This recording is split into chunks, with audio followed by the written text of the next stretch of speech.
Hi, this is presentation for our TT report for subject scientific inquiry Mass 2026, and our title is awareness of persistent organic pollutants to human health.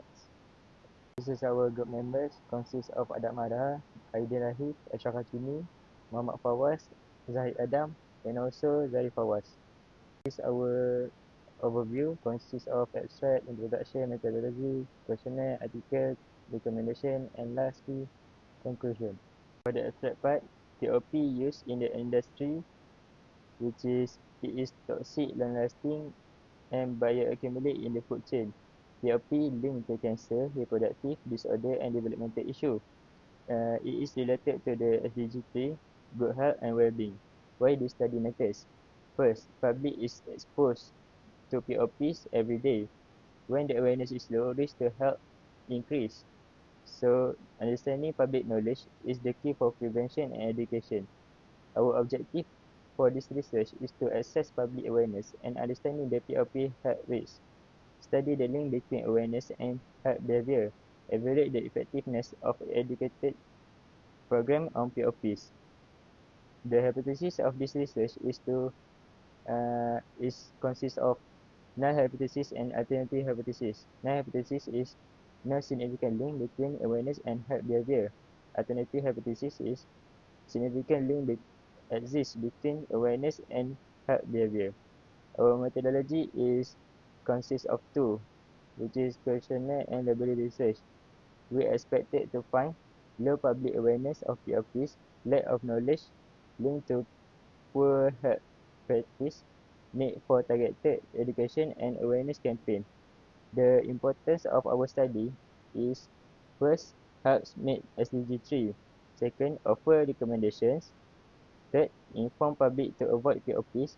And lastly, reduce health risk through increased awareness. Introduction. Human health and environment face increasing global challenge, which is caused by air, water, and chemical pollution. So, what is POP? POP is toxic organic compound that resists natural breakdown, which is it travels long distance through wind, harmful to human, animal, and the environment. So, POP also linked to the SDG 3, which is focused on healthy life, preventing disease, and protecting well-being.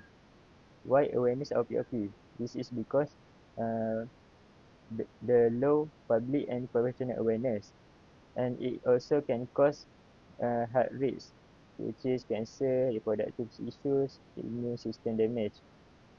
The benefit of the awareness is to help people make safer, reduce exposure, and also support sustainable. Positive outcome from this study is to lower chemical use, boost sustainable product, and also reduction in air and water pollution. For methodology part, we use mixed method, which consists of survey, questionnaire, and laboratory research. For the survey, we use qualitative approach using Microsoft Form surveys. We gather 100 random participants, and the surveys consist of 3 sections, which is respondent background, awareness of POPs, open-ended suggestion. Lastly, we analyze the data using the Microsoft Excel. For the laboratory research part, we use 5 article questions related to the POPs. Then we gather the background information. After that, we extract the key themes, patterns, and findings from the literature. Lastly, we assess the credibility and reliability of the source. So now is the questionnaire results. So for part A, demographic data, the survey included 107 participants with a slightly higher representation of males over females. And the largest age group was 18 to 34 years old. And the significant majority of participants identify as single, and over half of the participants hold a bachelor degree or higher. And the largest employment group consists of students with 57%. So next is part B, which is the awareness and understandings of POPs.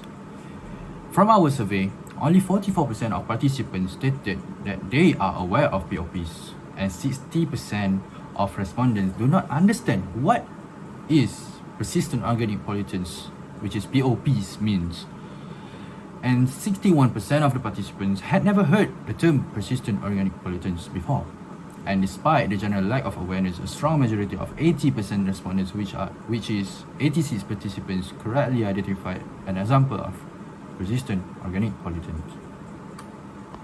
For number 2, which is the public behavior and risk perception, our survey found that a large majority, 79% of them, believe POPs are more harmful than common pollutants. But only 41% of respondents do check product labels for harmful ingredients. And then number 3, the information sources and exposure. News, media, TV, radio, newspaper was the most common source with 25% of respondents. And then followed by social media, 16%, and health professionals, 11%. And then 28% of respondents answered sometimes for them to come across information about POPs, and 24% of them answered rarely, and 22% said never encountered information about POPs before.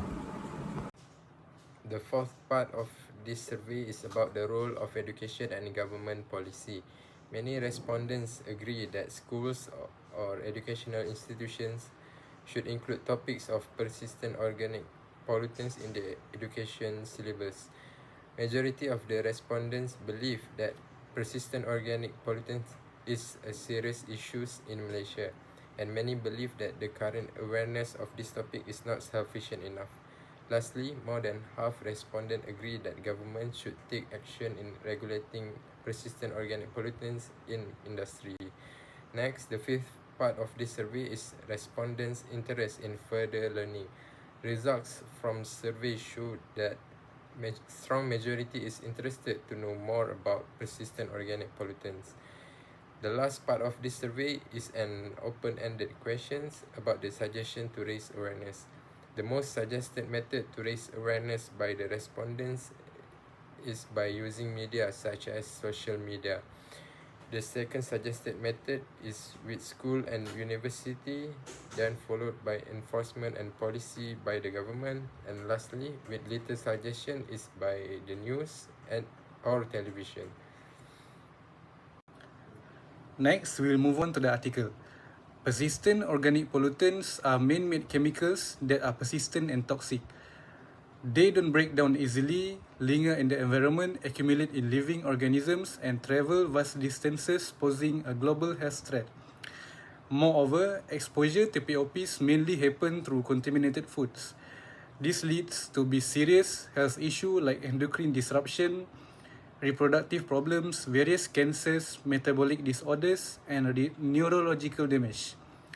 Furthermore, while regulations like the Stockholm Convention have reduced POP levels in some developed areas, significant risks persist, particularly in developing nations where enforcement may be weaker or banned POPs are still used. Addressing this challenge requires ongoing public education, stronger global bans on POP production, improved cleanup technologies, and informed dietary choices to reduce exposure. So I'm going to move on to recommendations. So first thing first, we can incorporate qualitative methods, which is we can use interviews or focus group with farming communities, seafood consumers, and health professionals.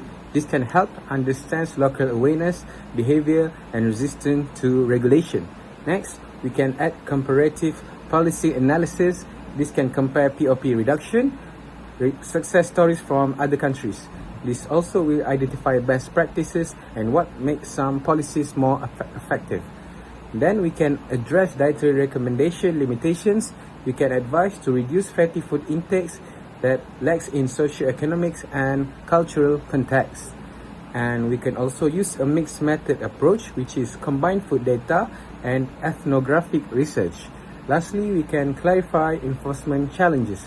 We can global ban suggestion lacks a roadmap for implementation. We can also include case studies, examples, Stockholm Convention to show enforcement gaps or success. In conclusion, these articles make a strong case on POP impact, but lacks in research depth, methodological rigor, and secondary evidence. That's all. So in conclusion, what we discovered is firstly, public awareness of POPs is generally low and limited. Many respondents do not recognize POPs or understand how they affect health. Health risks like cancer, reproductive disorders, and immune issues are not widely known. Open-ended suggestions show interest in more education, especially through school and media. So the implication and actions. Firstly, lack of awareness means higher risk of unintentional exposure to POPs. Secondly, education and awareness programs must be strengthened and prioritized. And articles highlight that laws and policies exist, but enforcement and knowledge are lacking. And lastly, to protect public health, consistent outreach and stricter regulation are urgently needed. Thank you.